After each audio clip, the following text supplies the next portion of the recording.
जर तुमच्या पिकात पाने जळत असतील, फुलं झडत असतील आणि फळं तयार होण्याआधीच चुकत असतील तर समजा ही काही साधी समस्या नाहीये. ही उन्हाळ्याची आणि उष्णतेची थेट हल्ला आहे. दरवर्षी मे जून मध्ये एकच चुकीमुळे हजारो शेतकऱ्यांच्या पिकांचा नाश होतो आणि शेतकरी समजत नाही की खरी कारण काय. पण आज तुम्हाला जे सांगणार आहे ते साधी माहिती नाहीये. हे खरं मार्ग आहे ज्याने तुम्ही 45 डिग्री सेल्सिअसच्या उष्णतेतही तुमचं पीक हिरवळीत राखू शकता. म्हणून हा व्हिडिओ शेवटपर्यंत नक्की पहा, कारण पुढची माहिती तुमच्या पिकाचा सगळा खेळ बदलून टाकेल. होऊ शकतो. शेतकरी भावांनो, हा व्हिडिओ एक मोठ्या आणि खरी समस्येबद्दल आहे. उन्हाळा आणि लूमुळे पिकांचे रक्षण कसं करायचं हे बऱ्याच वेळा आम्ही औषध घालत राहतो, पण फायदा होत नाही, कारण खरी कारणं आणि योग्य उपाय आपल्याला माहीत नसतात. आता तुम्हाला समजेल की उन्हाळा पिकांना आतून कसं मारतो. जेव्हा तापमान 40 ते 45 डिग्री पर्यंत पोहोचतं तेव्हा पानातील पाणी पटकन वाफेप्रमाणे उडायला लागतं. याला म्हणतात पाण्याचं वाफ बनून उडणं, म्हणजेच वाष्पीभवन. समस्या ही आहे की जितकं पाणी वरून वाफेप्रमाणे निघून जातं तितकं मुळे खालून पाणी ओढू शकत नाहीत. त्यामुळे पिकं आतून सुकू लागतं, पाने झुडसतात, फळं पडतात आणि फळं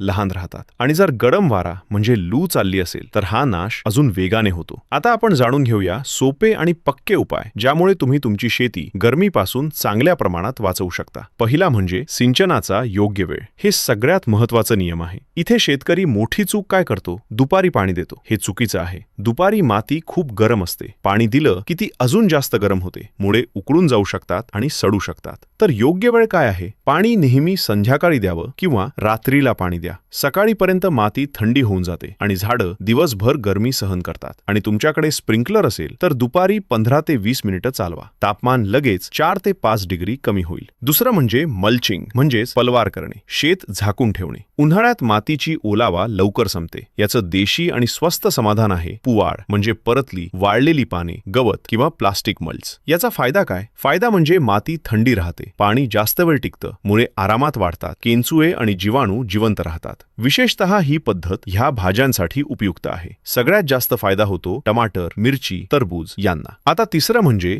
लू पासून बचावासाठी हिरवी भिंत. उन्हाळ्यात जास्त नुकसान करतो तो गरम हवा म्हणजे लू. आता त्यापासून कसं बचाव करायचं? शेताच्या चारही बाजूंना मका, ज्वार किंवा बाजरी लावा. 3-4 ओळींनी काय होईल? लू थांबेल. त्यामुळे तुमच्या पिकाला थेट हवा लागणार नाही. आणि बघितलं तर हा एकदम स्वस्त आणि प्रभावी मार्ग आहे. चौथं म्हणजे खताचं योग्य संतुलन. सगळ्यात मोठी समजूत. उन्हाळ्यात शेतकरी काय करतो? जास्त युरिया टाकतो आणि ही सगळ्यात मोठी चूक असते. का? युरिया वनस्पतीला मऊ करून टाकतो आणि गरमीमध्ये नाजूक झाडं लवकर सुकतात. आता त्यासाठी काय करायचं? युरिया कमी करा, पोटाश वाढवा. पोटाश काय करतो? पानांवरून पाणी सुकण्यापासून रोखतो, झाड मजबूत होतो, गरमी सहन करण्याची ताकद वाढवतो. 15 दिवसांनी एकदाच पोटाशचा स्प्रे करायला हवा. खूप फायदा होतो. आता पाचवा म्हणजे झाडांची सनस्क्रीन. आधुनिक पद्धत. जसं आपण उन्हाळ्यात आपलं लक्ष ठेवण्यासाठी क्रीम लावतो तसंच झाडांसाठीही काही उपाय आहेत. केव्हलिन क्ले आणि सिलिका स्प्रे. यांचा काय फायदा? जेव्हा हे स्प्रे करतात तेव्हा पानांवर एक पांढरी थर तयार होतो आणि तो परतामुळे उन्हाळी किरणे परतून निघतात. त्यामुळे झाड थंड राहते आणि विशेषतः टमाटर, डाळिंब आणि फळं असलेल्या झाडांना जास्त फायदा होतो. सहावा म्हणजे अँटी स्ट्रेटनिक, म्हणजेच ऑर्गॅनिक पद्धतीने देखील वापरू शकतो. जेव्हा तापमान खूप जास्त वाढेल तेव्हा काय स्प्रे करावं? ऑर्गॅनिक मध्येही हे उपाय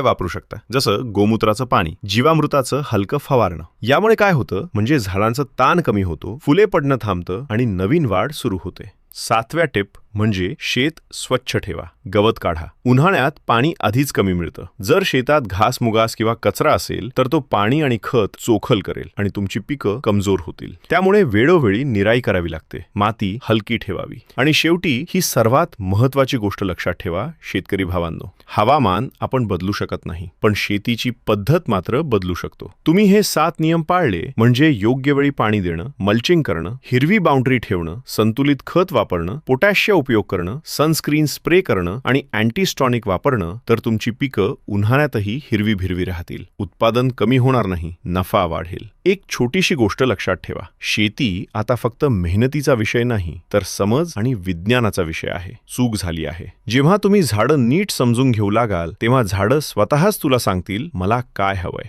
जर ही माहिती तुला उपयुक्त वाटली तर नक्कीच आपल्या शेतकरी भावांसोबत शेअर कर आणि अशीच उपयुक्त शेतीची माहिती मिळवण्यासाठी कृषी साथी सोबत जोडले रहा. जय जवान, जय शेतकरी.